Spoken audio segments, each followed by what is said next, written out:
Well, it can't be that bad. Oh god, no, go back. Make it stop.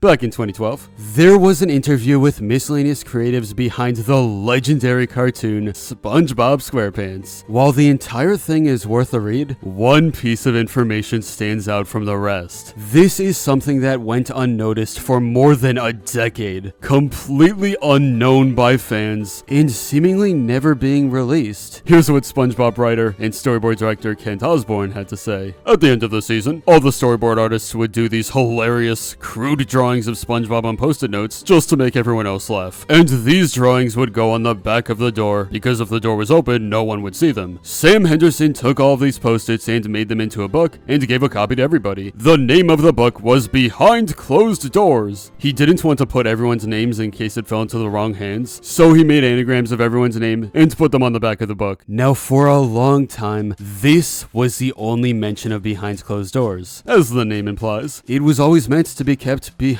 closed doors, never seen by the eyes of fans. While the collection of drawings has been kept secret since their creation in the early 2000s, I am happy to announce, or in this case, very regretful, to say that it's been released. An anonymous source had access to a batch of pages, who then sent it to Lost Media content creator El Supersonic Q because he shared this with the world. Now we can talk about it. At this point though, I'm gonna need to say viewer discretion is advised. What I'm about to show you may or may not change your perspective on SpongeBob, and if you're imagining it to be inappropriate, well, it's probably worse than that. Consider this your one and only warning. Now with that out of the way...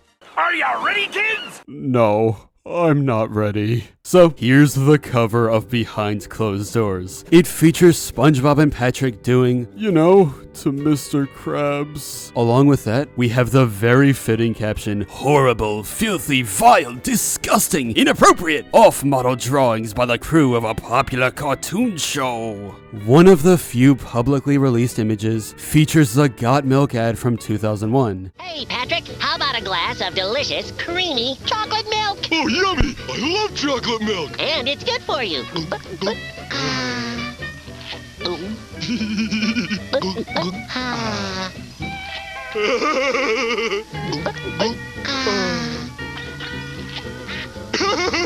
Instead of the innocent nature of the original, we have a few panels where milk isn't anywhere to be found. Yeah. This is the kind of stuff that can't entirely be shown on YouTube, hence the censors. Anyway, the next image features a very happy Mr. Krabs as SpongeBob. Oh.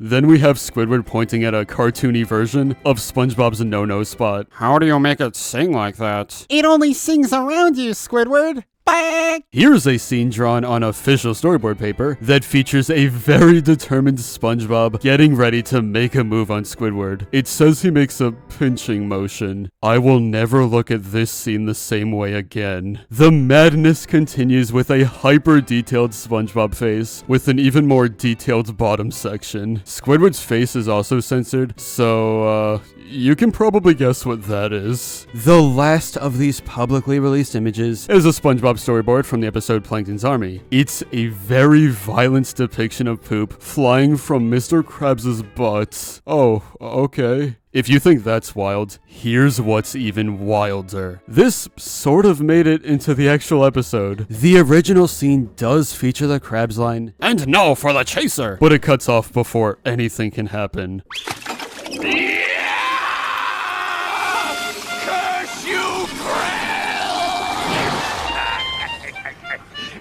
For the chaser. Once again, I am never gonna look at this the same way. Now, there are more pages in Behind Closed Doors, but not all of them are public. I'd be kinda scared if they were. No matter what though, these are official. Actual SpongeBob crew members drew them. But why? Well, these kinds of behind-the-scenes monstrosities are pretty common in cartoons. Maybe they're created because people get bored working on the show. More likely, remember remember that art and animation is an insanely stressful process. Tight deadlines and endless restrictions means that these artists are constantly under pressure. Making the characters do inappropriate things is like fighting back against that pressure, drawing for fun without worrying about what anyone thinks.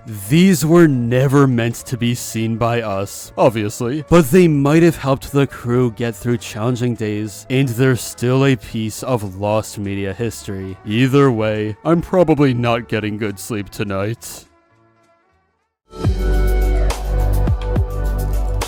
But anyway, that's all for this video. Subscribe for more awesome cartoon videos, give a thumbs up, and comment below to let me know what you think. Thanks for watching, and I'll see you guys next time.